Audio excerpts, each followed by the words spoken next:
आता आपण बसलेलो आहे तो जनीचा आंबा या ठिकाणी बसलो. आपल्या पाठीमागे जनीचा आंबा आहे दिसत आहे. तर ह्या जनीच्या आंब्याची IQ आख्यायिका आहे, आम्ही देखील ऐकलेली आहे. तर या ठिकाणी जो जनीचा आंबा आहे तो देवारे गावच्या हद्दीमध्ये येतो.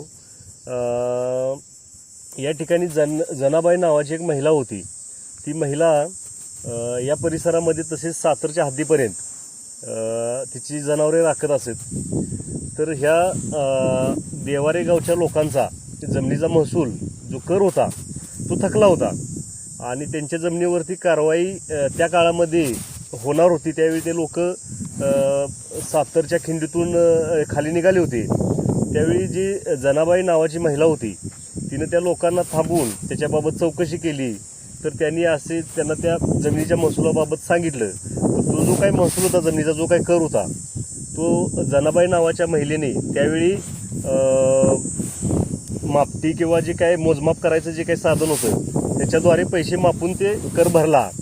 आणि त्यानंतर देवारे गावच्या लोकांनी ही जमीन जनाबाईला इनाम म्हणून दिली किंवा तिच्या नावे केली.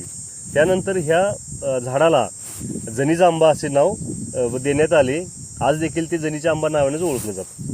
आता सध्या हा जनीचा आंबा आहे तो पूर्ण वटलेला आहे. मागील 1-2-3 वर्षामध्ये त्याच्या ज्या काय फांद्या होत्या मोठ्या त्या देखील वाऱ्याने वादळाने वगैरे मोडलेल्या आहेत. तर सदर ठिकाणी आमचे सध्याचे फील्ड डायरेक्टर साहेब तुषार चव्हाण साहेब यांनी या ठिकाणी आंब्याची झाडं लावण्याबाबतच्या सूचना दिल्या होत्या.